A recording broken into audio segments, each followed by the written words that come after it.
نحمده ونصلي ونسلم على سيدنا ومولانا محمد رسوله النبي الأمين المكين الحنين الكريم الرؤوف الرحيم. أما بعد، بسم الله الرحمن الرحيم. محترم مشائخ علماء کرام، اساتذہ و مدرسین اعظام اور جملہ اہل علم و فہم، خواتین و حضرات، اللہ رب العزت کا شکر ہے جس کی توفیق سے ہم آج دورہ صحیح مسلم کے سلسلے میں تیسری نشست میں حاضر ہیں۔ پہلی دونوں نشستیں اصول الحدیث کے موضوع پر ہم نے کی ہیں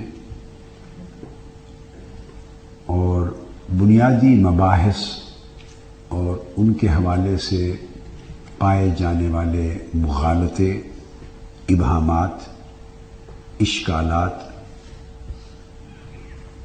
ان کا حتی الوسع بیان کیا، ازالہ کیا ہے۔ اور اب اس نشست میں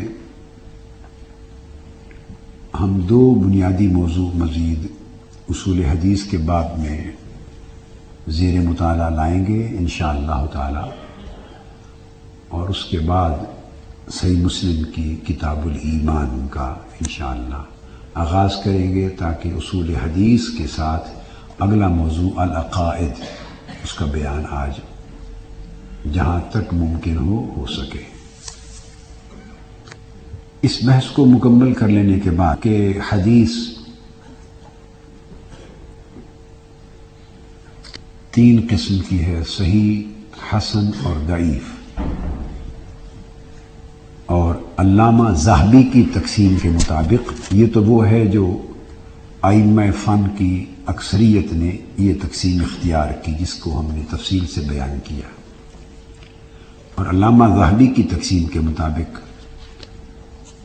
صحیح، حسن اور ضعیف کے بعد انہوں نے چوتھی قسم المطروح کی قائم کی، اور المطروح کے بعد موضوع کو ایک الگ پانچویں قسم کے طور پہ بیان کیا۔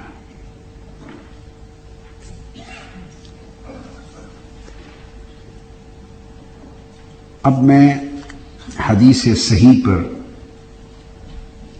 بالکل مختصر گفتگو کرنا چاہتا ہوں، اور اس گفتگو میں ایک نقطے پر تھوڑی تفصیل، پھر حدیث ضعیف کے حکم پر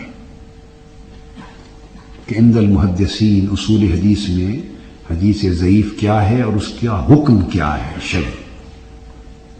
یہ دو موضوعات ہیں جن کو اصول حدیث میں کور کریں گے، بڑے اہم موضوع۔ میں نے یہ عرض کیا کہ حدیث کی صحت کا تعلق، کسی حدیث کے صحیح یا غیر صحیح ہونے کا تعلق، یا اس کا مدار اصول حدیث میں اور علم الحدیث میں قطعاً نہ کسی ایک امام کی روایت پر ہوتا ہے، یا دو یا تین یا چار یا پانچ یا چھ، حتیٰ کہ ائمہ صحاح ستہ، نہ ان کی روایت پر مدار ہوتا ہے حدیث کے صحیح یا غیر صحیح ہونے کا، اور نہ ہی کسی کتاب میں اس حدیث کا روایت ہونا یا نہ ہونا اس امر پہ مدار ہوتا ہے۔ اب اس باب میں یہ ایک بڑا اہم مغالطہ پایا جاتا ہے۔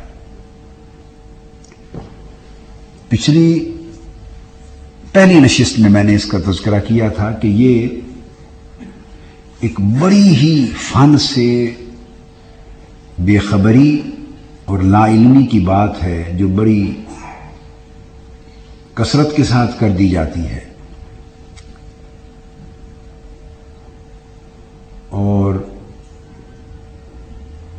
بعض اوقات ٹی وی پر دستیاب علم جو ہے بعض اوقات سڑکوں گلی کوچوں پر دستیاب علم، بعض اوقات عام مجالس اور مساجد میں جو دستیاب علم ہے، ان لوگوں کے ذریعے جو اہل علم و فن نہیں یا علم و فن میں پختگی نہیں رکھتے، وہ یہ مغالطہ پیدا کرتے ہیں، جس کا ذکر میں نے پہلی نشست میں کیا تھا۔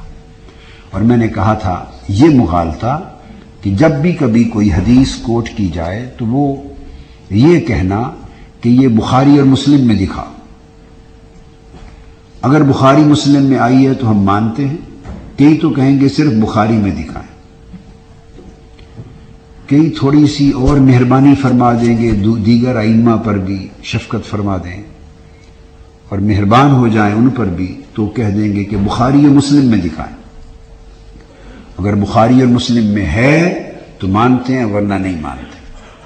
یہ ایک فتنہ ہے، فتنہ جو صرف اس موجودہ دور کی پیداوار ہے۔ اس پر میں نے کل بڑے زور سے گفتگو پہلی نشست میں کی تھی، اور میں نے آپ کو یاد ہوگا یہ کہا تھا کہ 1200 سال کی پوری تاریخ علم میں یہ جملہ، یہ حدیث کو قبول کرنے کے لیے یہ معیار یا صحت حدیث کے لیے یہ شرط 1200 سال کی تاریخ علم میں کسی امام نے نہیں لگائی، کسی اہل علم نے نہیں لگائی، کسی اہل علم کے طبقے نے نہیں لگائی، کسی گروہ نے نہیں لگائی، کسی مسلک نے نہیں لگائی، کسی مکتب فکر نے نہیں لگائی۔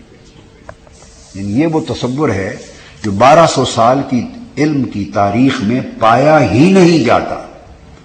اگر کسی ایک دو علماء نے ہی ایسی بات کی ہوتی نا، 2-4 علماء نے بھی ایسی کبھی بات کہی ہوتی، لکھی ہوتی، تو یہ کہنے کا جواز تھا کہ جی یہ ہمارا موقف فلاں کے نقطہ نظر پر قائم ہے۔ علامہ ابن تیمیہ نے کہہ دیا ہوتا، وہ تو ایک ایکسٹریم ہے، ایک فکر اور ایک نقطہ نظر کی آخری حد ہے۔ علامہ ابن کثیر نے کہہ دیا ہوتا، علامہ ابن قیم نے کہہ دیا ہوتا، وہ یہ 2 شاگرد ہیں علامہ ابن قیم کے، مگر بہت سی امور میں اپنے شیخ یعنی اپنے استاد سے بھی متفق نہیں ہیں، اختلاف رکھتے ہیں۔ علامہ شوکانی نے کہہ دیا ہوتا، یہ بات کے لوگ ہیں، اس فکر کے علم بردار ہیں۔ علامہ ابن حزم نے کہہ دیا ہوتا، حافظ ابن کثیر نے کہہ دیا ہوتا، حتیٰ کہ اب شیخ محمد بن عبد الوہاب نجدی، وہ کوئی کسی بھی فن کے امام یا کسی بھی فن کے ماہر متخصص عالم نہیں ہیں، کسی بھی علم و فن کے ماہر اور متخصص عالم نہیں ہیں۔ وہ ایک دعوت لے کے اٹھے تھے، بعض چند کتابوں کی تالیف کی ہے، ایک داعی تھے، ایک مبلغ تھے، مگر ایک طبقہ ہے مسلمانوں کا جو ان کو بڑی عزت اور احترام کی نگاہ سے دیکھتا ہے، ان کے مسلک اور ان کے نقطہ نظر اور عقیدے کی پیروی کرتا ہے، ان کو بڑا اونچا درجہ دیتا ہے، شیخ الاسلام کا لقب دیتا ہے ان کو۔ حتیٰ کہ میں یہ بھی کہوں گا کہ انہوں نے بھی اگر یہ بات کہہ دی ہوتی تو پھر بھی کوئی نقطہ نظر سمجھتے، ان کے ہاں بھی آپ کو یہ بات نہیں ملے گی۔ تو مقصد کہنے کا یہ ہوا کہ کسی ادنا سے ادنا درجے کے عالم سے لے کر اعلیٰ سے اعلیٰ درجے کے امام تک 1200 سال کی تاریخ میں یہ بات کسی نے نہیں کی۔ یہ ایک جاہلانہ فتنہ ہے جو صرف اس دور کی پیداوار ہے، محض علم سے گریز اور لوگوں کو کم علمی کے ساتھ گمراہ کرنے کا ایک حربہ ہے، اور دین کا ایک بڑا عظیم ذخیرہ احادیث نبوی کی شکل میں جو ہے اس سے لوگوں کو محروم کرنے کا ایک حربہ استعمال کیا جاتا ہے۔ یہ بات میں نے الفاظ دیگر تھوڑے سے الفاظ بدل کے اس کو دہرایا ہے زور کے ساتھ۔ اس بات کو ذہن نشین رکھیں تو اب اس پر پہلی گفتگو یہ کر رہے ہیں کہ حدیث صحیح کا پھر مدار کس پر ہے؟ نہ کسی شخص پر، کسی امام کی روایت پر ہے، نہ کسی کتاب میں درج ہونے پر ہے۔ یہ بخاری شریف میں ہو تو تب ہی صحیح ہوگی ورنہ نہیں، مسلم میں ہو تبھی صحیح ہوگی ورنہ نہیں، حتیٰ کہ صحاح ستہ جو 6 کتب ہیں اہل سنت کی حدیث کی، ان میں ہو تو تب ہی صحیح ہوگی، اگر ان میں نہیں تو پھر صحیح نہیں ہو سکتی، یہ کہنا سراسر جہالت ہے۔ اس کا مدار کسی بھی حدیث کی صحت اور عدم صحت کا، اس کے صحیح ہونے کا یا حسن ہونے کا یا ضعیف، یا فلاں کتاب میں اگر ہے تو ضعیف ہے، یہ بھی نہیں ہوتا، کتابیں ضعیف نہیں ہوتی۔ تو حدیث کی صحت کا، صحیح ہونے کا، حسن ہونے کا، اس کے ضعف کا، اس کے ضعیف ہونے کا، اس کا مدار دراصل حدیث کی سند پر ہے۔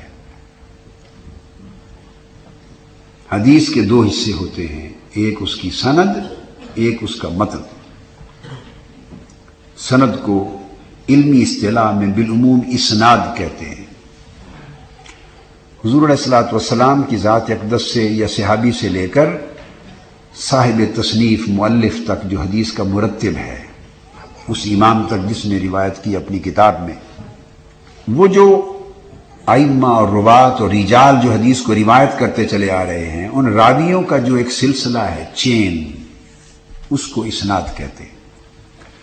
اور اسٹرکٹلی اسپیکنگ، خالصتاً علم حدیث اور اصول حدیث کے فن میں گفتگو کرتے ہوئے محدثین بالعموم حدیث کے لفظ کا اطلاق بھی اسناد پہ کر دیتے ہیں۔ یہ جو کتب میں آتا ہے کہ امام بخاری نے مثلا صحیح بخاری جب مرتب کی تو آپ نے 6 لاکھ احادیث میں سے صحیح بخاری کو مرتب کیا، یہ جو قول امام بخاری سے مروی خود ہے، آپ فرماتے ہیں کہ مجھے 1 لاکھ صحیح احادیث یاد اور 2 لاکھ غیر صحیح یاد ہے، اور صحیح بخاری کو 6 لاکھ احادیث میں سے انتخاب کیا۔ کسی کتاب کو 4 لاکھ احادیث سے کسی نے امام مسلم نے انتخاب کیا، امام ابو داؤد نے 3 لاکھ احادیث سے، کسی نے 6 لاکھ سے، کسی نے 5 لاکھ احادیث سے انتخاب کیا۔ امام احمد بن حنبل نے اپنی مسند جو کوئی 30,000 کے قریب کم و بیش مختلف عدد آئے ہیں، اس 30,000 کے لگ بھگ 27-28,000 سے 30,000 احادیث کا مجموعہ ہے مسند امام احمد بن حنبل، وہ انہوں نے 10 لاکھ احادیث میں سے اس کا انتخاب کیا۔ اور امام احمد بن حنبل سے پوچھا گیا کہ یہ بات بڑی اہم ہے اہل علم کے لیے بطور خاص، امام احمد بن حنبل سے پوچھا گیا، اور یہ دور چونکہ ائمہ کا تھا، ائمہ کا، جس میں امام اعظم ہوئے، امام مالک ہوئے، امام شافعی ہوئے، امام احمد بن حنبل ہوئے، اور بعد ازاں ائمہ حدیث ہوئے، کہ فقیہ، کوئی فقیہ اور امام فقہ کب بنتا ہے کہ وہ فتویٰ دے اور اس کے فتویٰ پر یا اس کے مذہب پر کوئی چلے اور پیروی کرے۔ اب جس کو امام احمد بن حنبل کہہ رہے ہیں کہ فقیہ کب بنتا ہے، تو صاف ظاہر ہے کہ وہ نچلے درجے کے کسی آدمی کے حوالے سے نہ پوچھا جا رہا ہے نہ وہ جواب دے رہے ہیں، یہ ان ائمہ کا مرتبہ ہے۔ تو اس کے جواب میں امام احمد بن حنبل آپ نے ارشاد فرمایا کہ، اور یہ جو واقعہ ہے، جو بات کوٹ کر رہا ہوں، اس کو علامہ ابن تیمیہ نے روایت کیا اور علامہ ابن القیم نے روایت کیا، دونوں نے۔ تو ان سے پوچھا گیا کہ فتویٰ دینے کے قابل کوئی کب بنتا ہے، اور میں پھر دوہرا رہا ہوں، اس کا مطلب یہ نہیں کہ جس طرح آج کے زمانے میں صاحبان فتویٰ ہیں، مفتی ہیں، یہ ان پر شرط عائد کی جا رہی ہے، نہیں، یہ دراصل ائمہ فقہ جو فتویٰ دیتے اور فتویٰ ان کا ایک مذہب بن جاتا، ان کے فتاویٰ کا مجموعہ مذہب بنتا، فقہ ترتیب پاتی، یہ اس درجے کے فقیہ اور امام کے بارے میں پوچھا جا رہا ہے۔ تو ان سے پوچھا کہ کب بنتا ہے کوئی فقیہ اس مقام پر، اور اس کو علامہ ابن القیم نے، علامہ ابن تیمیہ نے المسودہ میں روایت کیا ہے، اور علامہ ان کے شاگرد ابن القیم نے اعلام الموقعین میں روایت کیا ہے۔ صفحہ 516 المسودہ کا، اور اعلام الموقعین کا جلد اول صفحہ 45۔ انہوں روایت کرتے ہیں کہ ایک شخص نے امام احمد بن حنبل سے یہ بات پوچھی، تو ساتھ ہی اس شخص نے کہا کہ کیا اگر اس کو 1,00,000 احادیث یاد ہوں تو فقیہ بن جاتا ہے؟ یعنی امام کے مرتبے پر، فقہ کے مرتبے پر، تاکہ اس کا فتویٰ مذہب بنے، اس پہ فائز ہو جاتا ہے اگر 1,00,000 احادیث یاد ہوں؟ قال لا، فرمایا نہیں، 1,00,000 احادیث سے نہیں بنتا۔ قال فمئۃ الف، پھر اگر 2,00,000 احادیث یاد ہوں تو اس کے ذریعے بن جاتا ہے؟ قال لا، انہوں نے کہا نہیں۔ قال فثلاثمئۃ الف، پھر 3,00,000 احادیث اگر یاد ہوں تو کیا تب بن جاتا ہے امام الفقہ، فقیہ اور صاحب فتویٰ، یہ جس سے مذہب بنتے ہیں؟ قال لا، اس سے بھی نہیں بنتا۔ قال فاربعمئۃ الف، اگر 4,00,000 احادیث یاد ہوں پھر بن جاتا ہے؟ تو اس پر امام احمد بن حنبل نے قال بیدہ ہاکذا وحرک یدہ، کہا کہ ہاں 4,00,000 احادیث کم سے کم یاد ہوں تو تب وہ مقام فقیہ پر، امام الفقہ کے مقام کے فائز ہوتا ہے۔ اور مراد ان کی یہ ہے، پھر آگے علامہ ابن تیمیہ اور علامہ ابن القیم کہتے ہیں لعلہ یکون فقیہا یفتی الناس باجتہادہ، اس سے مراد وہ مجتہد فقیہ ہے جو لوگوں کو اپنے اجتہاد سے فتویٰ دیتا ہے، اور اسی سے پھر جو مذاہب وجود میں آئے۔ اب یہ بات کتنی اہم ہے، یہاں ایک نقطہ آگے قابل توجہ ہے کہ امام احمد بن حنبل فقیہ ہونے کے لیے 4,00,000 یا اس سے زائد احادیث کا حافظ ہونا شرط قرار دے رہے ہیں، اور وہ امام احمد بن حنبل امام شافعی کو بھی امام مانتے ہیں فقہ میں، امام مالک کو بھی، اور امام اعظم ابو حنیفہ کو۔ یہ سارے امام شافعی اور احمد بن حنبل دونوں فقہ کا ایسا امام مانتے ہیں کہ ہر کسی کو ان کا عیال مانتے ہیں۔ امام اعظم ابو حنیفہ کے لیے امام شافعی کا قول ہے کہ ہر ایک جس نے علم فقہ کے اوپر کوئی مقام حاصل کیا، اس نے امام احمد بن حنبل کی فقہ پر بھروسہ کیا ہے، ان کے علم پر تکیہ کیا، استفادہ کیا، ان کے دسترخوان علم فقہ سے اکتساب فیض کیا ہے۔ تو اگر 4,00,000 احادیث کی شرط وہ امام فقہ کے لیے ایک عام مقرر کر رہے ہیں، تو ان کی نگاہ میں امام اعظم ابو حنیفہ کتنی احادیث کے حافظ ہوں گے؟ میری بات سمجھے، یہ امام احمد بن حنبل کا قول ہے، اور راوی اس کی علامہ ابن تیمیہ اور علامہ ابن القیم ہے کہ امام احمد بن حنبل کے نزدیک امام اعظم ابو حنیفہ کتنی لاکھ احادیث کے حافظ ہوں گے، اور آج لوگ ان کو کہتے ہیں، انہی علامہ ابن تیمیہ اور علامہ ابن القیم اور امام احمد بن حنبل کے ماننے والوں میں سے بعض نادان کم علم لوگ کہتے ہیں ان کے بارے میں کہ ان کو احادیث نہیں تھی ان کے پاس۔ اور پھر آگے وہی بیان کرتے ہیں کہ اس شخص نے، پھر کسی ایک نے، حنابلہ کے کسی ایک شخص نے جب یہ بات سنی تو اس نے پھر جا کے امام احمد بن حنبل کے بیٹے سے بات کی، یا حنابلہ کے ائمہ میں سے کسی سے بات کی کہ یہ امام احمد بن حنبل کا قول ہے کہ وہ 4,00,000 سے اوپر اگر احادیث یاد نہ ہوں تو وہ فقیہ نہیں بنتا۔ تو امام احمد بن حنبل فتویٰ دیتے ہیں، فقیہ بھی ہیں، اجتہاد کرتے ہیں، تو کیا یہ خود اس شرط پہ پورا اترتے ہیں؟ کسی نے ان سے یہ پوچھا، تو انہوں نے آگے جواب دیا کہ نادان، امام احمد بن حنبل کا جو مسند ہے وہ انہوں نے 7.5 احادیث میں سے چن کر کے آگے مرتب کیا۔ امام احمد بن حنبل نے اپنا مسند جو 27-28 ہزار یا 30 ہزار احادیث کا مجموعہ ہے تکرار سمیت، وہ انہوں نے 7.5 احادیث میں سے منتخب کیا ہے۔ تم پوچھ رہے ہو ان کا، یہ امام احمد بن حنبل کا مقام۔ اور دوسری روایت جس کو محدثین نے بیان کیا کہ آپ کے صاحبزادے امام عبداللہ بن احمد بن حنبل سے پوچھا گیا کہ آپ کے والد گرامی کو کتنی احادیث یاد تھیں، تو انہوں نے فرمایا کہ ہمارے گھر میں جو میرے والد کا ذخیرہ حدیث ہے، میں نے خود اپنی آنکھوں سے 10 لاکھ احادیث ان کے پاس دیکھی۔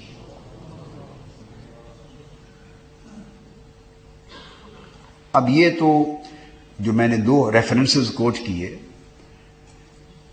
اس سے ایک چیز تو جو واضح ہو گئی، آپ نے عبارت النص سے جو سمجھ لیا، مگر اس سے جو دلالت کرنا چاہتا ہوں آگے وہ یہ کہ یہ جو ایسے اقوال آتے ہیں کہ امام بخاری کی نسبت 6 لاکھ احادیث کا، کسی کا 5 لاکھ احادیث، کسی کا 4 لاکھ، کسی کا 3 لاکھ، امام احمد بن حنبل کا 7.5 لاکھ تا 10 لاکھ جو اقوال آتے ہیں، اور علاوہ اس کے بڑے اقوال ہیں۔ آپ امام حاکم کی المدخل نوٹ کر لیں، پڑھیں، انہوں نے مختلف چوٹی کے ائمہ کو کتنی لاکھ احادیث یاد تھی، ان کی بہت سارا تذکرہ تفصیل کے ساتھ کیا ہے۔ اصول فقہ میں المدخل، جس کا ذکر میں نے پہلی نشست میں تاریخ اصول حدیث میں کیا تھا، اور ہر ایک امام نے ہر ایک اصول حدیث کی کتاب میں اس کا تذکرہ کہیں نہ کہیں آیا ہے۔ اب میں جو بات بتانا چاہتا ہوں کہ وہ 10 لاکھ احادیث یا 7.5 لاکھ یا 6 لاکھ احادیث وہ تعداد کیسے بنتی تھی، اس پر امام ابن حجر نے اور ائمہ فن نے بڑی شر و بس کے ساتھ اور بلا اختلاف متفقہ طور پہ مسلمہ اصول ہے، گفتگو کی ہے، اور اس پر کوئی دوسری رائے نہیں ہے کہ وہ 6 لاکھ تھی یا 4 لاکھ تھی یا 7.5 لاکھ تھی یا 10 لاکھ۔ اس سے مراد متون نہیں ہے، متن نہیں ہے، اس سے مراد اسناد ہیں۔ بعض اوقات ایک ہی حدیث، ایک ہی متن، 1 سے زائد 2 مختلف اسناد کے ساتھ، 5 اسناد کے ساتھ، 4 اسناد کے ساتھ، کبھی 10 اسناد کے ساتھ، ایک ہی حدیث کا متن 10 سندوں کے ساتھ ان تک پہنچتا، اور وہ یاد کرتے تو سند متن یاد کرتے تھے۔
اور وہ ایک ہی مضمون جتنی سندوں سے پہنچتا، چونکہ سندیں مختلف ہوتی، سندیں مختلف ہوتی، کہیں مختلف صحابہ سے مروی ہوتی، کہیں صحابی وہی ہے تو آگے تابعی مختلف ہو جاتے.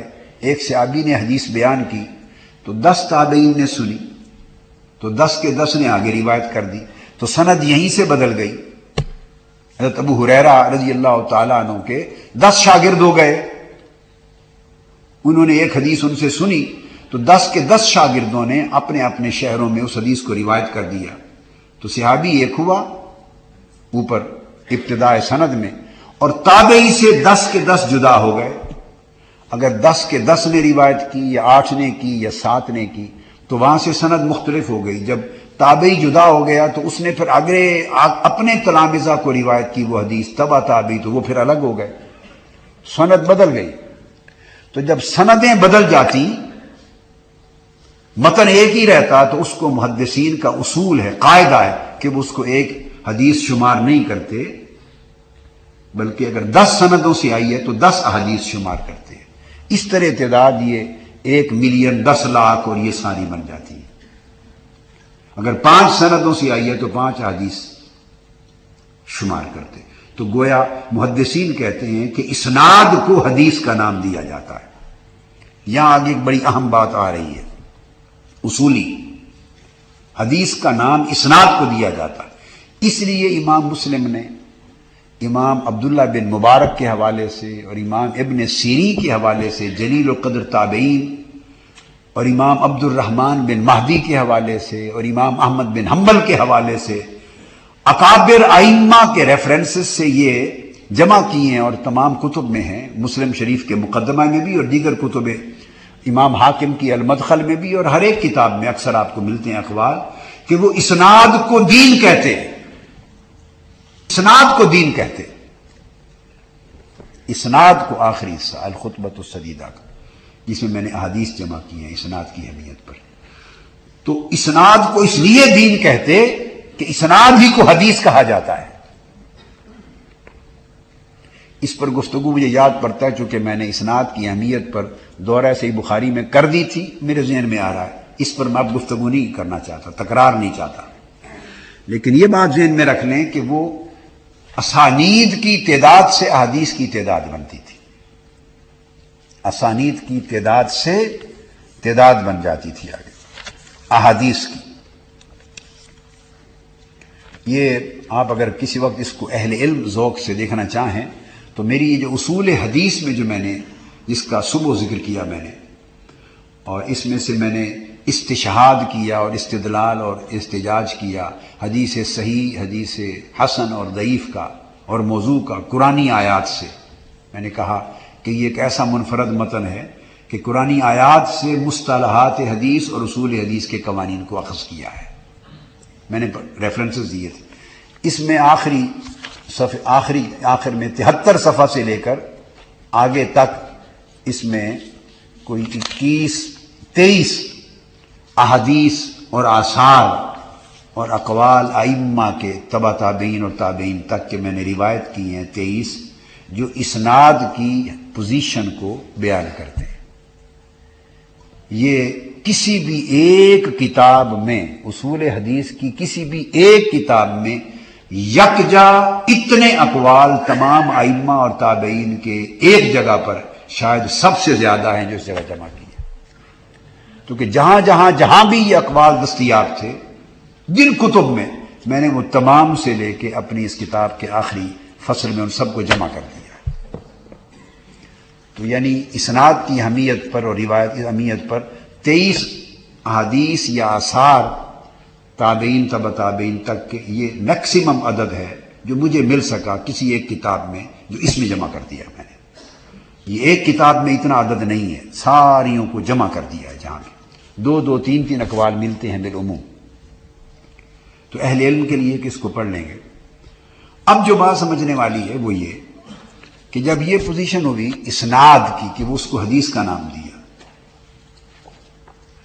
تو پھر نتیجہ یہ ہوا اس کا کہ اسناد حدیث ہوئی، لہذا یہ وجہ ہے کہ اصول حدیث کا یہ مسلم قاعدہ ہے، مسلم قاعدہ، کہ وہ تو متن کو بھی حدیث نہیں کہہ رہے، متن حدیث کا حصہ ہے، دراصل اسناد بھی حدیث کا حصہ ہے۔ تو حقیقت میں حدیث ہی کے دو حصے ہیں، اسناد بھی، سند بھی، متن بھی، مگر بالعموم اطلاق فنی طور پہ حدیث کے لفظ کا زیادہ تر اسناد پر ہو رہا ہے۔ یہ وجہ ہے کہ آپ مسلم شریف کی حدیثیں گنتے ہیں، اتنی ہیں، تو وہ ایک ہی باب میں ایک حدیث امام مسلم تمام اسانید مختلفہ سے جمع کر دیتے ہیں۔ یہ ان کی خوبی ہے جو صحیح بخاری میں نہیں پائی جاتی، یہ ان کی وہ تفضیل ہے، وہ گوشے ہیں پریورٹی کے، اہمیت کے، فضیلت کے، نمایاں پن کے، جو بعض گوشوں میں وہ صحیح بخاری سے، جن کو ائمہ محدثین نے اور مغاربہ نے خاص طور پہ صحیح مسلم کا درجہ بخاری سے بھی اونچا رکھا ہے، ائمہ مغرب نے، مگر اجماع یہ ہے کہ اصحیت میں، صحت کے معیار میں صحیح بخاری کا درجہ اونچا ہے۔ اصح الکتب بعد کتاب اللہ الباری الجامع الصحیح للبخاری، اصحیت میں بخاری کا درجہ اونچا ہے، مگر حسن نظم میں، ترتیب میں، جودت نظم میں،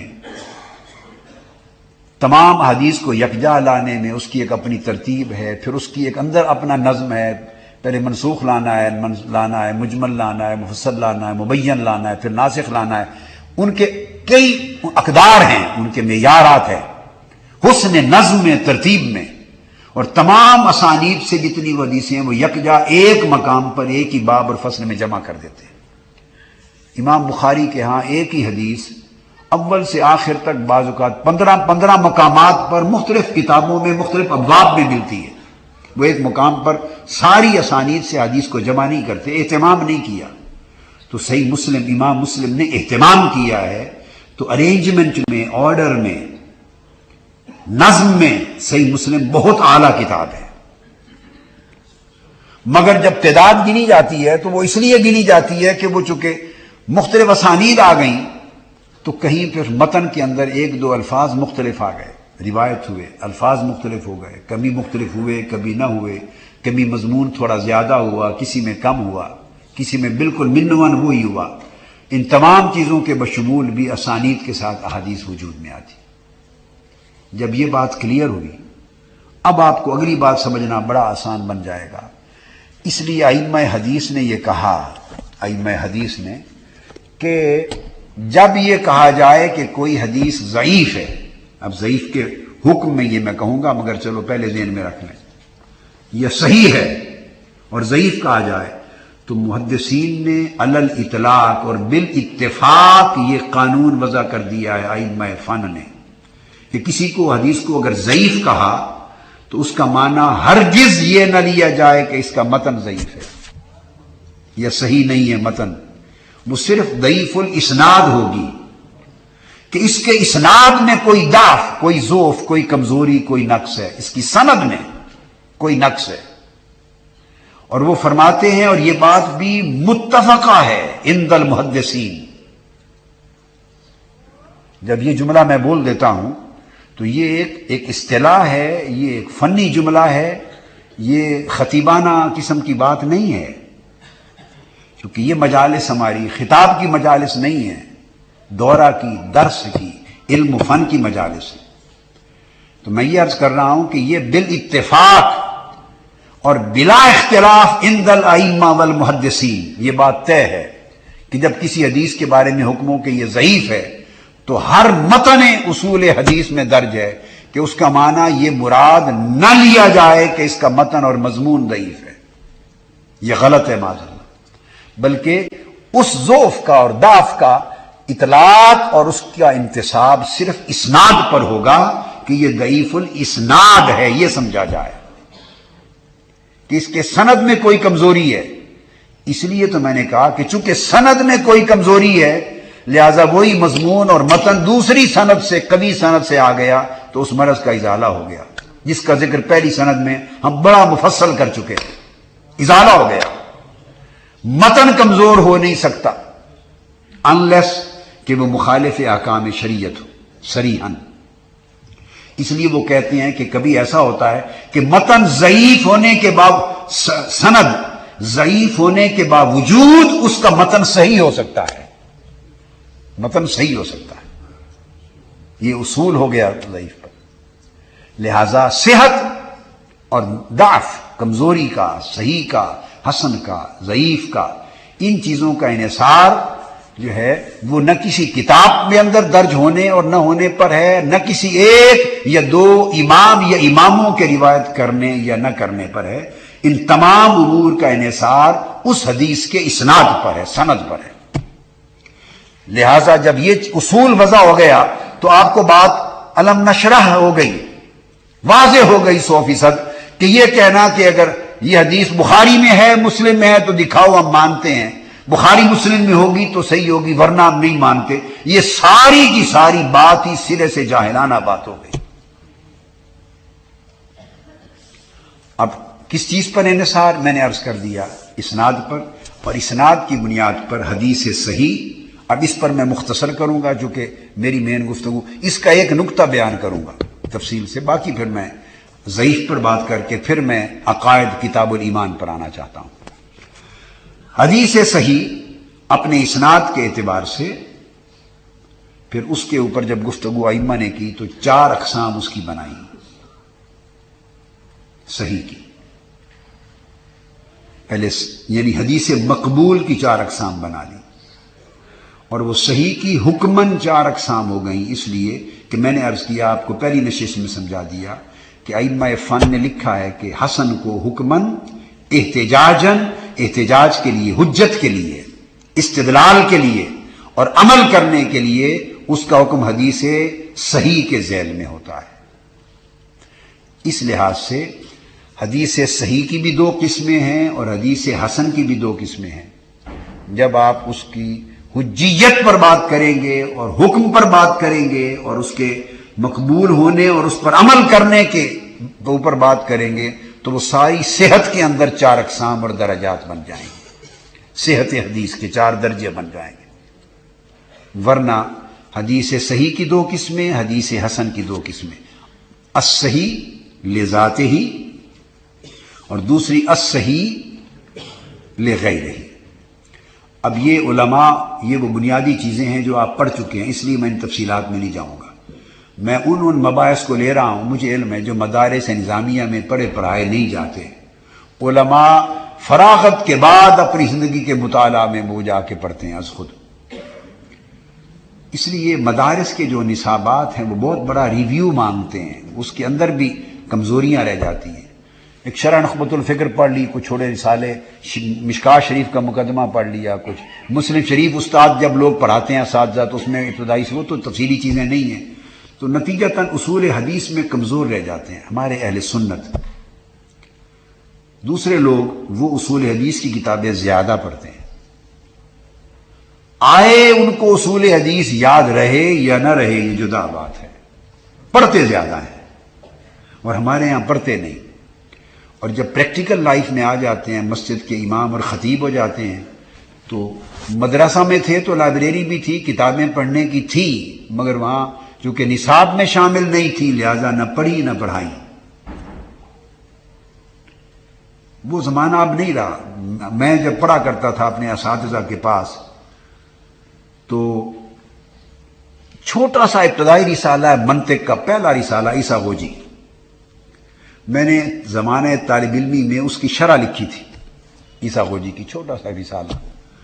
تو جب ابتدائی کتب اور رسائل، ابتدائی زمانہ نحو کا، منطق کا، اصول کا جب پڑھتے تھے تو 10 15 کتابیں اس فن کی ابتدائی رسائل کے پڑھتے ہوئے ساتھ رکھ کے میں اپنے اساتذہ کو کہتا تھا یہاں رکھ کے بحث کریں، تو پڑھتا بھی تھا، مناظرے بھی کرتا تھا ایک مقام پر۔ مگر وہ زمانہ اور تھا۔ میرے ابا جی قبلہ رحمۃ اللہ علیہ جب مجھے بھیجتے جامع قطبیہ تو میرے والد گرامی رحمۃ اللہ تعالی علیہ وہ خود پڑھاتے تھے، ساری زندگی تو میں ان سے پڑھا، دور حدیث تک ان سے پڑھا، ہمیشہ پڑھاتے مجھے، ہر روز 10 سال تک مجھے 6-7 گھنٹے روزانہ عصر سے رات کے 11-12 بجے تک پڑھاتے۔ مگر جب چھٹیاں آ جاتی میرے کالج میں، اسکول میں، تو مجھے جامع قطبیہ بھیج دیتے حضرت مولانا عبد الرشید رضوی صاحب کے پاس، چھٹیوں میں، اور 69-70 کا زمانہ 2 سال پھر اکٹھا. مگر یہ شرط عائد کرتے، میں اگر 2 سال وہاں رہا جامع قطبیہ یا 3 مہینے کا عرصہ کئی مرتبہ رہا، تو شرط عائد کرتے کہ طاہر کو اس شرط پہ آپ کے پاس بھیجتا ہوں کہ جب تک یہ رہے کسی اور کو نہیں پڑھائیں گے، صرف اسی کو پڑھائیں گے. جو اس کے ساتھ بیٹھ کے شریک درس ہونا چاہے 100 بار ہو جائے. اگر یہ تھک جائے کہے کہ اب میں نہیں پڑھ سکتا تو پھر کسی کو پڑھائیں. یہ نہ تھکے تو آپ نہیں ہٹ سکیں گے. وہ مجھے اس شرط پہ لے جاتے. تو اللہ گواہ ہے، تہجد کی نماز پڑھ کے بالکل نوجوانی کی، میں تو 63 سے شروع کر رہا ہوں آپ کو سٹوری. نماز تہجد پڑھ کر رات کے 3 بجے شروع کرتے. پچھلی رات نمازوں کے اوقات کی وقفہ آتا، اور دوپہر کے کھانے کا اور رات کے کھانے کا وقفہ آتا، یا ناشتے کا تھوڑا سا. اگر گرمیوں کے دن ہوتے، سردیوں میں تو پھر اتنا وقفہ نہ کرتے. عصر کے بعد تھوڑا سا گیپ کرتے، یا ایک سبق کے بعد آدھا گھنٹہ دیتے کہ میں اس کو دوہرا لوں، گھنٹہ دے دیتے کہ دوہرا لوں. رات کو 11 بجے اسباق ختم کرتے. صبح 3 بجے شروع کرتے، رات 11 بجے ختم کرتے. 9 سے 10 اسباق ایک دن میں پڑھاتے سارا دن. رات کے 11 بجے ایک شاگرد ان کے سر میں بھی تیل کی مالش کرتا، ایک میرے سر میں بھی مالش کرتا. سارا دن سر کھپ جاتا. 8 سال اس طرح گزارے. یعنی والد گرامی قبلہ رحمۃ اللہ تعالی علیہ کے پاس بھی اور ان کے پاس بھی 8-10 سال ایسے گزارے. پھر 2-3 سال ایم اے کے زمانے میں سید ابو البرکات صاحب حزب الاناف میں پھر اضافی سماع حدیث کے لیے 2 سال 3 سال ایکسٹرا مل گئے. اور بھی اس زمانے کے اکابر علماء کے ہاں سماع کے حلقہ کے لیے پھر جاتا. وہ شغف علم جاری رکھا. اس طرح 10-11 سال لگ گئے بار. اب وہ زمانہ نہیں رہا ہے. اب تو بڑے حالات بدل گئے. کوئی کیا نہ پڑھنے والے اس شوق کے ساتھ پڑھتے ہیں. یہ جو بیٹھے ہیں یہ ان کا وہی زمانہ ہے جس زمانے کی میں باتیں کر رہا ہوں. مگر اس طرح تنہا کوئی ایک کو پڑھائے. پہلے زمانوں میں استاد ایک تنہا ایک شاگرد کو پڑھا لیتا تھا. کوئی ایسا وقت مل جاتا تھا مگر کم. اب جب طالب علم ہوتا ہے تو مدارس میں سوائے درسی کتابوں کے پڑھتے نہیں. جو درس میں کتابیں ہیں اس کے سوا کچھ نہیں پڑھتے. مطالعہ کا شغف نہیں ہے. یعنی میں چھوٹا سا بچہ تھا تو کچھ علماء کا وفد آیا ابا جی قبلہ رحمۃ اللہ تعالی علیہ کے پاس روح کے موضوع پر بحث کرنے کے لیے. 2 سوالات لے کر علماء کا وفد آیا. بس میں ایسے بیٹھا تھا. میں نے سنا صرف کہ یہ 2 سوال انہوں نے کرنے ہیں. میں چپ کر کے اٹھ کے اندر چلا گیا. آگے گفتگو نہیں سنی. اتنا پتہ چل گیا کہ ان 2 سوالات کے لیے آئے ہیں. تو وہ تمام کتب تفاسیر کی اور اس کے اوپر شروع کی اور لغت کی، جہاں ان دونوں چیزوں کے اوپر بحث تھی، ریفرنسز تھے، وہ ساری کتابیں اٹھا کر چیٹیں لگا کر صفحات نکال کے، چھوٹا سا بچہ تھا، یہاں میرے منہ تک کتابیں چڑھ گئیں.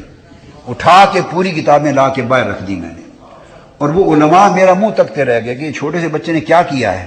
تو ابا جی قبلہ رحمۃ اللہ علیہ نے فرمایا کہ آپ نے جو 2 سوال کیے، ان کے جواب میں جن کتابوں کے میں نے حوالے دینے تھے وہ سارے صفوں کے حوالے نکال کے لگا کے لے آیا ہے. کیا وجہ ہے؟ صرف گھر کا ماحول پیدا کرتا ہے انسان. گھر کا ماحول اس طرف متوجہ کیا ہے. اوپر مائیں بہنیں بھی بیٹھی ہیں، بیٹیاں بھی ہیں، آپ بھی ہیں. ماحول نہ دیں اولاد کو اور توقع کریں بغیر ماحول دیے کہ وہ بن جائے جو آپ کی خواہش ہے، ایسا کبھی نہیں ہوگا. گھر میں تو سارا دن ٹی وی چلے، گانے چلیں، فلمیں چلیں، ڈرامے چلیں، ناچ گانا ہو، گندگی ہو، غلاظت ہو، کل دنیا جہان کی پلیدی ہو گھر میں. ماحول اپنی نگاہ کی عیاشی اور نگاہ کے لطف و سرور کے لیے تو ماحول یہ دیں گھر میں اولاد کو. اور بڑے ہو جائیں، نافرمان بنے، خراب بنے اور دین کے آپ کے نافرمان بنے، اللہ رسول کے بنے، تو آپ پھر آ جائیں پیر صاحب کوئی تعویذ دیں، بچہ کیا نہیں مانتا، نماز نہیں پڑھتا، دیندار بن جائے. تو آپ نے خود جو تعویذ دے کے اس کو بے دین بنا دی ہے وہی بڑا تعویذ ہے. اب کس تعویذ کے پیچھے پھرتے ہیں آپ؟ ماحول نہیں دیا آپ نے. امام احمد بن حنبل رضی اللہ تعالیٰ عنہ کی خدمت میں اگر کوئی پڑھنے جاتا طالب علم تو اس کو پہلے دن سے نہیں پڑھاتے تھے. رات سلا دیتے اور لوٹا برتن وضو کا بھر کے اس کے کمرے میں رکھوا دیتے. الگ صبح اٹھ کے دیکھتے فجر سے پہلے کہ وہ پانی رات تہجد قیام اللیل کے لیے استعمال ہو گیا ہے یا لوٹا بھرا کا بھرا پڑا ہے. اگر وہ پانی استعمال نہ ہوا ہوتا، بھرا پڑا ہوتا، تو سمجھ جاتے کہ تہجد کے لیے نہیں اٹھا. تو صبح امام احمد بن حنبل اس کو گھر بھیج دیتے، فرماتے بیٹے جب رات کو اٹھنا اللہ کے حضور نصیب نہیں تو کیا علم پڑھنے آئے ہو؟ اس علم سے کیا فائدہ؟ علم تقویٰ کے بغیر، تہجد کے بغیر، شب بیداری کے بغیر، زہد کے بغیر، ورع کے بغیر، پرہیزگاری کے بغیر، اللہ کی بندگی کے بغیر، قلب و باطن کے نور کے بغیر علم بیکار ہے، غیر نافع ہے. علم میں نفع تب پیدا ہوتا ہے عمل صالح سے، اور عمل صالح کے بعد پھر انشراح شرح صدر ہوتا ہے، تو تب مالا اعلیٰ کے ساتھ رابطہ قائم ہوتا ہے، اور علم پھر وہ معرفت میں بدلتا، پھر علوم کے اور ایک نہیں لاکھوں کروڑوں کتابیں کھل جاتی ہیں، زمینی بھی آسمانی کتابیں کھل جاتی ہیں. اور نیک بنانا ہو اولاد کو یا کسی رخ لگانا ہو، ماحول دیتے ہیں. ہماری کمیونٹی جو ہے پاکستانی، وہ تو ساری زندگی تو گزار دیتے ہیں دکان پر پیسے کمانے میں یا اپنی زندگی میں، اور اولاد لاڑ میں بھی گڑتی رہتی ہے، اسکول میں جو سیکھتی ہے کرتی رہتی ہے. جب وہ جوان ہو کر نافرمان بنتے ہیں اور سامنے ہوتے ہیں کہنا نہیں مانتے، تو فکر اس کی انہیں کبھی نہیں ہوئی کہ اللہ رسول کا کہنا نہیں مانا میرے بچے نے. فکر اس وقت شروع ہوتی ہے جب ماں باپ دیکھتے ہیں ہمارا کہنا نہیں مانا، اپنا کہنا نہیں مانا تو فکر مند ہوتے ہیں. اللہ رسول کا نافرمان رہے بھلے ہوتا پھرے کوئی پرواہ نہیں. ایک ماحول چاہیے. اور میں بائی دی وے تحدیث نعمت کے طور پہ یہ تربیت کے لیے نوجوانوں کے، اور آپ چونکہ علماء بھی ہیں والدین بھی ہیں، بتا رہا ہوں. میرے والد گرامی رحمت اللہ تعالی علیہ نے مجھے تہجد کے لیے زندگی میں کبھی اٹھایا نہیں. زمانہ یاد نہیں مجھے. وہ پانی بھر کے سردیاں ہوتی تو گرم پانی رکھ دیتے باہر اور کہہ دیتے مجھے، قدم کی آہٹ سے میں اٹھ جاتا، وہ مجھے کہہ دیتے کہ میں نے گرم پانی رکھ دیا ہے، اور میں اٹھ جاتا آواز، اور سون حلوہ رکھ دیا ہے یا دودھ کا گرم گلاس رکھ دیا ہے تو نماز تہجد کے بعد پی لینا، سون حلوہ کھا لینا. گرمی ہوتی تو کوئی ٹھنڈی چیز ایسے رکھ دیتے. ایک ماحول. اور میں چھوٹی سی عمر میں تھا، کبھی اٹھ کے لپٹ جاتا والدہ ماجدہ سے جب ان کو مصلے پر دھاڑے مار کے روتا دیکھتا، گریہ ازاری میں دیکھتا. وہ عمر تھی کہ سمجھ نہیں آتی تھی کہ یہ کیوں رو رہے ہیں، کیا ہو گیا ان کو. مقصد ہے جو ماحول گھر میں دیں گے اسی کا پھل اولاد کی شکل میں پا لیں گے.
سادہ سی بات. تو عرض کرنا مقصود یہ تھا کہ وہ بعد میں جب مساجد میں آ جاتے ہیں تو ذمہ داریاں اتنی ہیں کہ پھر وہ کہاں لائبریری کہاں سے بنائیں، بیوی بچوں کا پیٹ پالنا ہی مشکل ہے، تو مطالعے کہاں سے کریں. تو یہ وہ چیزیں ہیں، اس پر یہ کہ خرچ کیا کریں، بچا کر پیٹ کاٹ کر بھی خرچ کر کے، کہ اہل علم اہل سنت علماء سے عرض کر رہا ہوں، پیٹ کاٹ کر بھی بہتر خرچ آپ کا علوم دین کی کتب کی اپنی لائبریری بنائیں، مطالعہ کے لیے. ہر ایک مطالعہ کریں، مطالعہ کریں، مطالعہ کریں. اس سے جا کے پھر یہ ساری چیزیں سامنے آئیں گی. مطالعہ کے بغیر تو نہیں آتی. تو حدیث صحیح لذات ہی اور صحیح لغیر ہی. اب اس کی 5 شرطیں ہیں، صرف نام بتا دوں گا ریمائنڈر کے لیے، تفصیل یہ آپ نے پڑھی ہے، یہ بنیادی چیزوں میں سے ہے کہ راوی سب عادل ہوں، ان کی عدالت ہو، تمام الضبط ہوں، ضبط میں کامل ہوں، اتصال سند ہو، ایک راوی کا دوسرے راوی کا، ہر شیخ کا شاگرد سے، اس کے اپنے شیخ سے سند متصل ہو. اب اس کے اندر آگے بحثوں میں نہیں جا رہا، امام بخاری کا موقف کیا ہے، مسلم کا کیا ہے. اتصال سند ہو اور حدیث شاذ نہ ہو، عدم شذوذ ہو، یعنی اپنے سے کسی اور راوی کے ساتھ اس کا ٹکراؤ نہ ہو، قوی راوی کے ساتھ، اور اس میں کوئی علت نہ ہو. اور تفصیل محدثین لکھتے ہیں علت بھی علت قادحہ، شدیدہ علت نہ ہو. یہ 5 شرائط جس سند میں پائی جائیں کہ ہر راوی عادل ہے، سچا ہے، اور ہر ایک کا حافظہ پرفیکٹ ہے، میموری تمام الضبط ہے، کامل ہے اس کا حافظہ. تیسرا، اس کا سند متصل ہے، کہیں بریکج نہیں ہے، متصل سند ہے. چوتھی، اس روایت کا اپنے سے قوی روایت سند یا راوی کے ساتھ اس کا ٹکراؤ نہیں ہے، مخالفت نہیں ہے، تنہا نہیں رہ گئی کہ دوسرے قوی روات دوسری اس کے مخالف بات روایت کر رہے ہیں اور یہ ان سے الگ تنہا کوئی بات روایت کر رہے ہیں جو سے مختلف، شاذ نہیں رہ گیا. اور کوئی علت، بڑا ضعف، کسی قسم کا شدید ضعف نہیں ہے اس میں جو لا قابل علاج ہو. یہ 5 شرائط اگر کسی سند میں پائی جائیں تو اس سند کے ساتھ حدیث کو حدیث صحیح لذات ہی کہیں گے، کہ اس کو کسی خارجی مدد کی ضرورت نہیں، از خود اپنی طاقت کی بنیاد پر یہ صحیح ہے، ان اٹ سیلف، اپنی اندرونی قوت کی بنیاد پر صحیح ہے. اور اگر ایسی ہو کہ کوئی کمی رہ جائے کہ ان 5 میں سے کسی چیز میں، اور حسن کی شرائط وہ ساری پوری کرے وہ سند، اور اس کے ساتھ اس کو کچھ شواہد اور متابعات مل جائیں، سپورٹ مل جائے، کوئی کہیں کمی رہ گئی تو اس کمی کے، تھوڑی سی کمی کے باعث، قلیل کمی، اقل کمی کے باعث وہ صحیح سے حسن میں آ جاتی ہے. جیسے علامہ ذہبی نے کہا الموقظہ میں کہ قلیل سی کمی کے باعث حسن حدیث ضعیف میں آ جاتی، بس اتنا فرق ہے. تو کچھ معمولی سی کمی کسی 5 شرائط میں کہیں رہ گئی تو وہ صحیح حسن بن گئی. اور اس حسن کو اگر خارجی شواہد، اس کی ایکسٹرنل ایویڈنس، اس کے ساتھ سپورٹ مل جائے، شواہد اور متابعات کہتے ہیں، اسی مضمون کی تائید کرنے والی اور احادیث قوی سند، بہتر سند کے ساتھ مل جائیں تو پھر وہ طاقتور ہو جاتی ہے اور وہ حسن نہیں رہتی. اس کو پھر حسن نہیں کہتے، وہ صحیح کہتے ہیں. مگر وہ صحیح لغیر ہی، یہ ایک خاص ٹرم ہے کہ وہ سپورٹ کے ساتھ یہ بھی صحیح ہو گئی، سپورٹ کی وجہ سے یہ بھی صحیح بن گئی. تو یہ 2 قسمیں صحیح کی ہیں، اسی طرح کی 2 قسمیں حسن کی ہیں.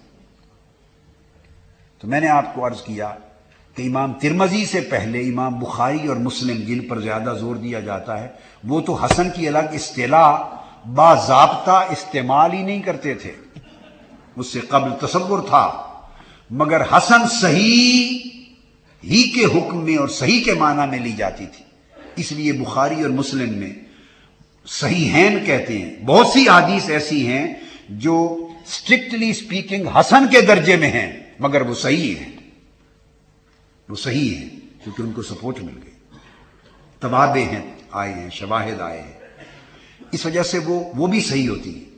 اور اس میں بھی یہ قسم ہے کہ حسن جو ہے اگر تمام شرائط تو اس میں صحیح کی ہوں حسن کس کو کہتے ہیں؟ تمام شرائط وہ جو 5 بیان کی وہ صحیح حدیث والی ہی شرائط پوری ہوں اس میں، جو صحیح لذات ہی کی شرائط ہیں، سب سے اعلیٰ تمام شرائط جس سند میں پوری ہوں، صرف ایک کمی ہو کہ تمام اس ضبط میں، حافظے میں تھوڑی سی کمی، حافظے میں، میموری میں کچھ اگر فرق آ گیا، یہ نہیں ہے کہ میموری بالکل ہی چلی گئی گزری میموری نہیں، تھوڑا سا تمام اس ضبط اور کمال ضبط میں کمی آ گئی، تو اس تھوڑی سی کمی کی وجہ سے وہ حدیث حسن لذات ہی ہو جاتی ہے، مگر وہ بھی حفاظ کہلاتے ہیں، ان کا حفظ صحیح ہوتا ہے، مگر لفظ صحیح کے لیے صرف حفظ کا استعمال نہیں کیا، تمام اس ضبط کا استعمال کیا ہے کہ وہ بڑی کامل ہو، اونچے درجے کی ہو، اس میں معمولی فرق آ گیا مگر میموری صحیح ہوئی تو اس درجے سے نیچے آیا تو حسن بن گئی لذات ہی، اس مرتبے میں تھوڑا فرق آ گیا تو اس کو نئی ٹرم دے دی انہوں نے، مگر یہ حکمن وہی صحیح کے درجے میں حجت ہوتی ہے۔ اور حسن لغیر ہی کیا ہے؟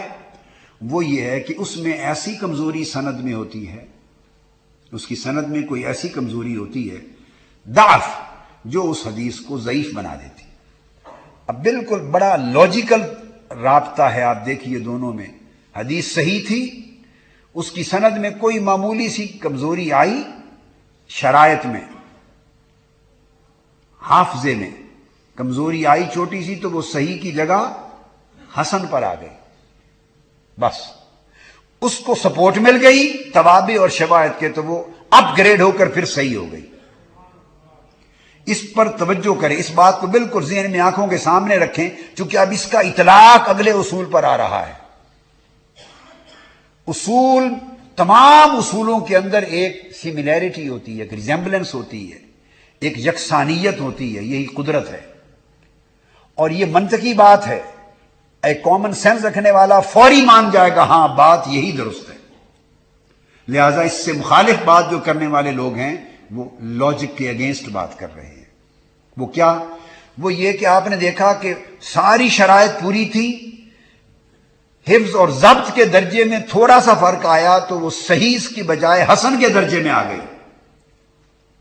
اس کو سپورٹ مل گئی ایکسٹرا، تو وہ پھر حسن سے اٹھی اور صحیح ہو گئی۔ اب یہ فینومینا ذہن میں رکھ لیں، یہی فینومینا آگے حسن اور ضعیف کے درمیان ہے۔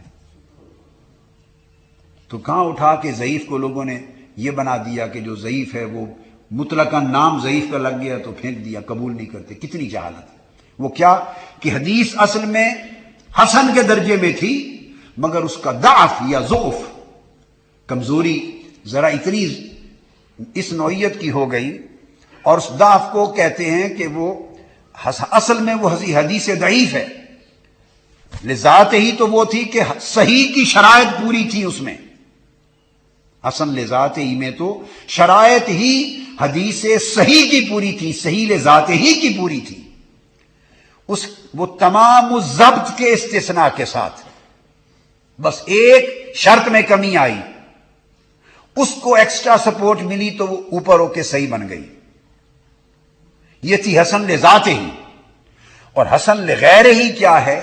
وہ حدیث ضعیف تھی اصلاً، یہ بات سمجھا رہا ہوں، جیسے میں نے آپ کو حدیث صحیح لغیر ہی میں بتایا کہ اصلاً وہ حدیث حسن تھی، صحیح لغیر ہی اصلاً کیا تھی؟ وہ حدیث حسن تھی۔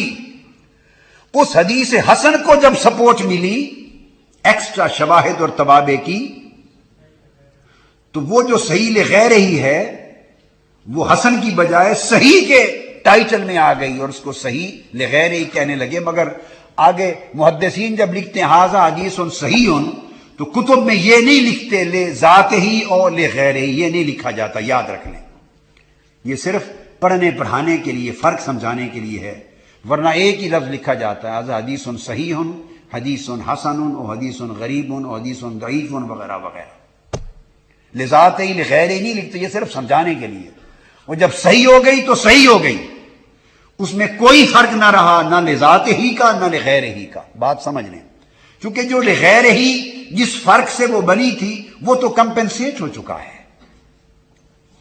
اسی طرح وہ جو حسن لذات ہی تھی وہ صحیح لذات ہی کی شرائط میں ایک کمی ہوئی تو وہ حسن بن گئی، وہ پوری ہوئی تو اوپر چلی گئی. اور حسن لغیر ہی کا معنی یہ ہے کہ وہ اصلا حدیث ضعیف تھی، اس کے اسناد کی شرائط میں کچھ ایسی کمزوریاں، ایسے ڈیفیکٹ یا کچھ ایسی النس، ایسی بیماری، نقص تھے کہ جس نقص نے اس کو بنیادی طور پہ حدیث ضعیف بنا دیا تھا. اور وہ نقص یا جن کو میں نے ذکر کیا آگے، اس کے بعد اسی کی باری آ رہی، تو وہ حدیث ضعیف تھی اصلا، مگر اس کو متابعات ملے اور شواہد ملے، اور وہ جو نقص تھا وہ ضعف شدید نہیں تھا، بہت شدید کمزوری، کینسر یہ ہیپیٹائٹس سی کی طرح کی نہیں تھی کہ جو لا علاج ہو جائے. وہ ایسی کمزوریاں تھی، نزلہ ہے، زکام ہے، انفیکشن ہے، کھانسی ہے، بخار ہے، ایسی ہزار قسم کی چیزیں جو ہم زندگی میں دیکھتے ہیں. میں تفصیل سمجھا چکا ہوں پہلی نشست میں. تو ایسی کمزوری تھی جو علاج سے، ایکسٹرنل ایویڈنس سے، تائید سے، جس کو توابع اور شواہد کہتے ہیں، اس کی سپورٹ سے دور کیا جا سکتا ہے. تو اصلاً وہ ضعیف تھی، اس کو توابع اور شواہد دوسری تائید کرنے والی روایتوں کی ہیلپ ملی، اسی مضمون کی تائید میں اور روایتیں مل گئیں کتب میں. جب اور ملی تو انہوں نے اس ہیلپ سے اس کو ضعف سے نکال کر اپ گریڈ کر کے مرتبہ حسن پہ پہنچا دیا، مرتبہ حسن پہ پہنچا دیا. جب وہ مرتبہ حسن پہ ہو گئی تو یہ جو قوی طرق ہیں جنہوں نے اس کو سپورٹ کیا تو وہ ضعیف نہ رہی، وہ ضعیف نہ رہی. اب یہ بات یاد رکھیں، جب کسی کی یہ چار قسمیں مکمل ہو گئیں، صحیح اور حسن کی دو دو. اب ایک نکتہ سمجھ لیں، جب ایک محدث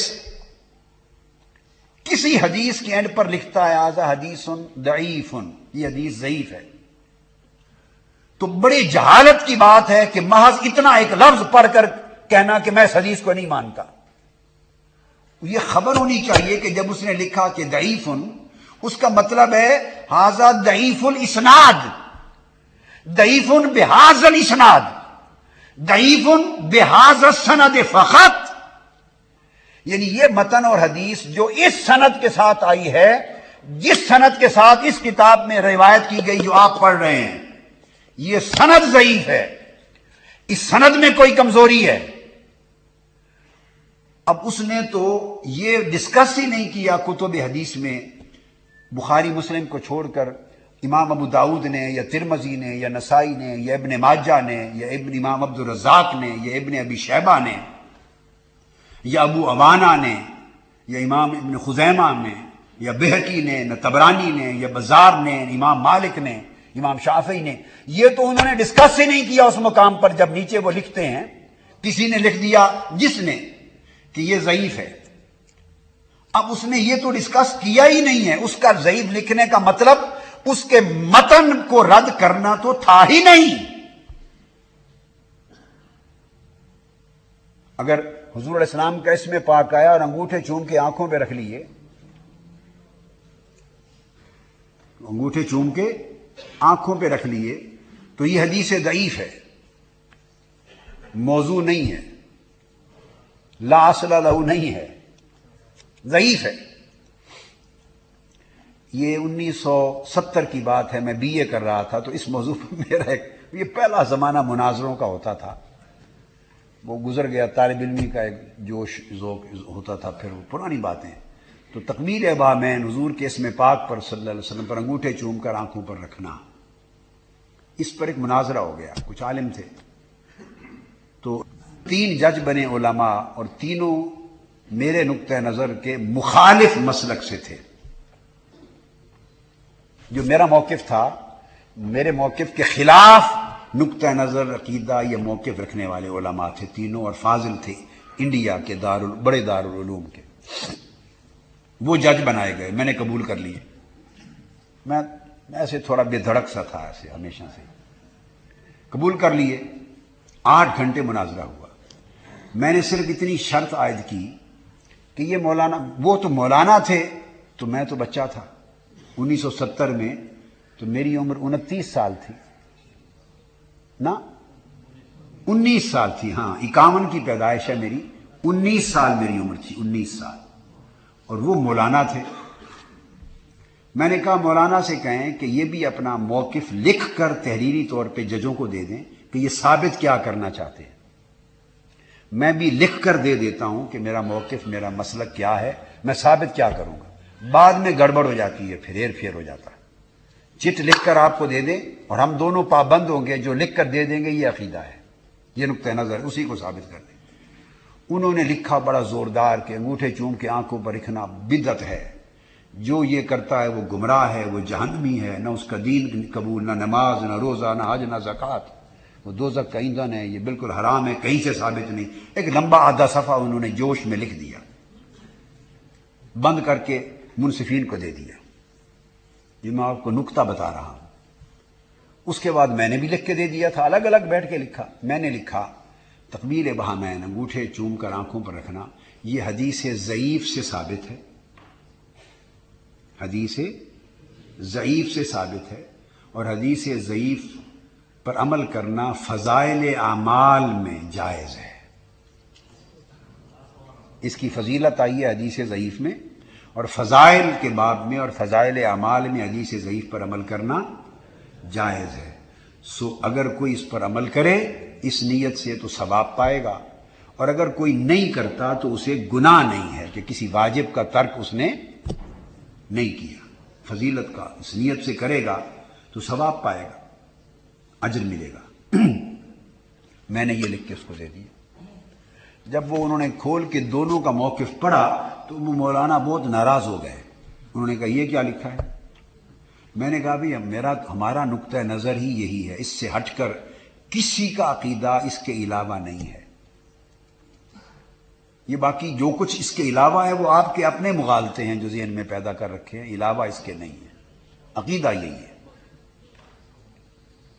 اس کے بعد وہ شروع ہو گیا مناظرہ، 15-20 منٹ دونوں نے گفتگو کرنی تھی۔ میں بطور مثال نقطہ سمجھانے کے لیے واقعہ کوٹ کر رہا ہوں۔ اب وہ جب شروع ہوں تو میں نے کہا پابندی اب یہ ہے کہ جو مولانا لکھا ہے اب کتب سے جو کتابیں چاہیں وہ نکال لیں، یہ جو لکھا ہے یہی ثابت کرنا ہوگا۔ اگر یہ ثابت نہیں کریں گے لکھا ہوا تو ان کی بات کو چلنے نہیں، 20 منٹ ضائع نہیں ہونے دوں گا میں۔ ٹو دی پوائنٹ، جو لکھا ہے وہ ثابت کریں۔ اب جو لکھ کے دے چکے تھے وہ دنیا جہان کی کسی کتاب میں لکھا ہوا ہو تو ثابت کریں۔ وہ تو صرف ان کے غصہ تھا، بس ایک غصہ تھا جو بہت لوگ نکالتے ہیں، علم کی کمی غصے کی زیادتی۔ میں نے گفتگو کی تو میں نے تو یہ پہلے لکھ دیا تھا کہ یہ حدیث، میں نے کہا ہی نہیں کہ حدیث صحیح ہے، یہ حدیث ضعیف سے ثابت ہے، اور فضائل اعمال میں مذہب یہ ہے مختار، اکثریت ائمہ حدیث کا بتاؤں گا آپ کو ابھی کہ اس پر عمل کرنا جائز ہے۔ تو بس میں نے تو ان کو 50 حوالے جات دے دیے۔ تو وہ جو تینوں جج تھے بالآخر ان تینوں نے کھڑے ہو کر آخر پہ تحریری فیصلہ لکھا اور ان کی شکست کا اور میری فتح کا اعلان کیا۔